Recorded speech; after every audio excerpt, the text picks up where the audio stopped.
ওং গাং গণেশায় নমঃ। আর কয়েকদিন পরেই গণেশ চতুর্থী। গণেশজির আরাধনায় মেতে উঠবে সারা দেশ। নমস্কার বন্ধুরা, সম্পূর্ণ সময় চ্যানেলে আরও একটি নতুন ভিডিও সবাইকে স্বাগত। বন্ধুরা, গণেশ চতুর্থী বা গণেশ উৎসব হিন্দু দেবতা গণেশের বাৎসরিক পূজার উৎসব। শিব পার্বতীর পুত্র গজানন গণেশ হিন্দুদের বুদ্ধি, সমৃদ্ধি ও সৌভাগ্যের সর্বোচ্চ দেবতা। হিন্দুরা বিশ্বাস করেন এই দিন তার ভক্তদের মনোবাঞ্ছা পূরণ করতে গণেশজি মর্তে অবতীর্ণ হন। ভারতবর্ষের নানা জায়গায় এই গণেশ চতুর্থী বিভিন্ন নামে অভিহিত হয়। সংস্কৃত, কন্নড়, তামিল ও তেলুগু ভাষায় এই উৎসব বিনায়ক চতুর্থী বা বিনায়ক চতুর্থী নামে পরিচিত। কোঙ্কণী ভাষায় এই উৎসবের নাম চরথ। অন্যদিকে নেপালি ভাষায় এই উৎসবকে বলা হয় চথা। ভাদ্রপদ মাসের শুক্লপক্ষের চতুর্থী তিথি থেকে 10 দিনব্যাপী গণেশ উৎসবের সূচনা।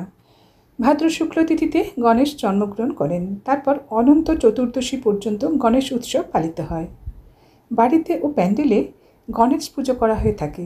যারা বাড়িতে গণপতির আরাধনা করবেন তারা কী কী সামগ্রী কিনবেন এবং কীভাবে কী কী নীতি রেওয়াজ মেনে এই পূজাটি করবেন সেই বিষয়ে আজ আমি আপনাদের সঙ্গে শেয়ার করব। গণেশ চতুর্থীর জন্য এই সমস্ত পুজোর সামগ্রী আপনারা খুব সহজেই সংগ্রহ করে গণপতি বাপ্পার পূজা সেরে নিতে পারেন। গণেশ চতুর্থীর পুজোর সামগ্রী: গণেশের মাটির প্রতিমা, এছাড়াও সোনা, তামা, পিতল, পারদের প্রতিমাও রাখা যেতে পারে। এছাড়া লাগছে হলুদ, কুমকুম, অক্ষত অর্থাৎ অখণ্ড চাল, সুপুরি, সিঁদুর, আবির, অষ্টগন্ধ, 2টো উপবীত, পোশাক, মৌলি সুতা, লবঙ্গ, এলাচ, পান, দূর্বা, পঞ্চমেওয়া, পঞ্চামৃত, গরুর দুধ, দই, মধু, গাওয়া ঘি, চিনি, গুড়, মোদক, ফল, নর্মদা বা গঙ্গা নদীর জল, ফুলমালা, ঘট, সর্বসধি, আম পাতা, কলা পাতা, গোলাপ জল, আতর, ধূপকাঠি, প্রদীপ, কয়েন এবং নারকেল। আসুন এবার তাহলে জেনে নিন ঘরোয়া পদ্ধতিতে পুজোর সম্পূর্ণ নিয়ম মেনে গণপতির স্থাপনা কিভাবে করবেন। প্রথমে একটি চৌকিতে কলা পাতা বা দুর্বার আসন বিছিয়ে গণেশ প্রতিমা স্থাপন করুন। উত্তর বা পূর্ব দিকে মুখ করে গণেশ পুজো করবেন। ঘিয়ের প্রদীপ প্রজ্বলিত করুন। এবার পুজোর নিয়মনীতি জেনে নিন। প্রথমে আপনাদের পবিত্রীকরণ করতে হবে। যে কোনো পুজো শুরু করার আগে পবিত্র ও শুদ্ধ হওয়া জরুরি। পবিত্রীকরণের জন্য বাঁ হাতে জল নিয়ে ডান হাত দিয়ে নিজের ও পুজোর সামগ্রীর উপর ছিটিয়ে দিন। এ সময় মন্ত্রটি বলবেন: ওম অপবিত্র পবিত্র বা সর্বাবস্থাঙ্গত পিবা য সরেত পুণ্ডরিকাক্ষাং স বাচ্চাভান্তরং শুচি। পবিত্রীকরণের পর প্রদীপ পুজো। একটি ফুলে জল ও অষ্টগন্ধ সহ হলুদ, কুমকুম, সিঁদুর লাগিয়ে দিয়ে নিম্নের মন্ত্রের সঙ্গে প্রদীপের সামনে নিবেদন করুন। তারপর সংকল্প করুন। সংকল্পের জন্য বাঁ হাতে ফুল, অক্ষত, সুপুরি, কয়েন ও জল নিয়ে এই সংকল্প করুন। এই সংকল্প বলে হাতের সমস্ত সামগ্রী গণেশের চরণে নিবেদন করুন। তার ওপর আচমনি দিয়ে জল নিবেদন করবেন। তারপর ডান হাতে ফুল দিয়ে 2 হাত জুড়ে মন্ত্রোচ্চারণ করুন এবং ফুল গণেশের কাছে নিবেদন করুন। এরপর গৌরী মায়ের ধ্যানের জন্য ডান হাতে ফুল নিয়ে হাত জোড় করে এই মন্ত্রগুলি উচ্চারণ করে গৌরী মায়ের সামনে ফুল অর্পণ করুন। নমোদেব্যৈ মহাদেব্যৈ শিবায় সততং নমঃ নমঃ প্রকৃত্যৈ ভদ্রায় নিয়তা প্রণতা শতগম। বাঁ হাতে অক্ষত নিয়ে তাতে হলুদ মিশিয়ে রং করে নিন। তারপর এই পীতবর্ণ অক্ষতের মধ্য থেকে একটি অক্ষত নিজের ডান হাত থেকে তুলে গণেশের সামনে নিবেদন করুন। এই মন্ত্রটি উচ্চারণ করুন: ওম সিদ্ধি বুদ্ধি সহিতায় শ্রী মন্মহা গণাধিপতয়ে নমঃ।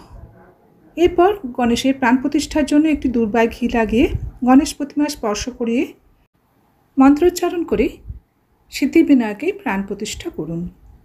ধ্যানের পর শ্রী গণেশ ও গৌরীর আসনের জন্য একটি ফুল, দুর্বা ও অক্ষত নিয়ে মন্ত্রোচ্চারণ করে সেই সব সামগ্রী গণেশ ও দেবী গৌরীর সামনে নিবেদন করুন।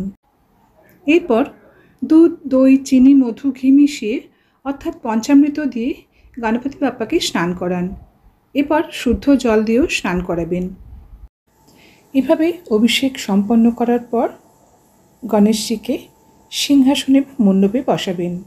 এবার গণপতিকে বস্ত্র, উপবস্ত্র, অলঙ্কার, উপবিদ ধারণ করান। গণেশের কপালে চন্দন ও সিঁদুর লাগানোর সময় এবার পঞ্চপ্রচার পুজো করুন। এবার ফুল মালা নিবেদন করে গণেশকে দূর্বা নিবেদন করবেন।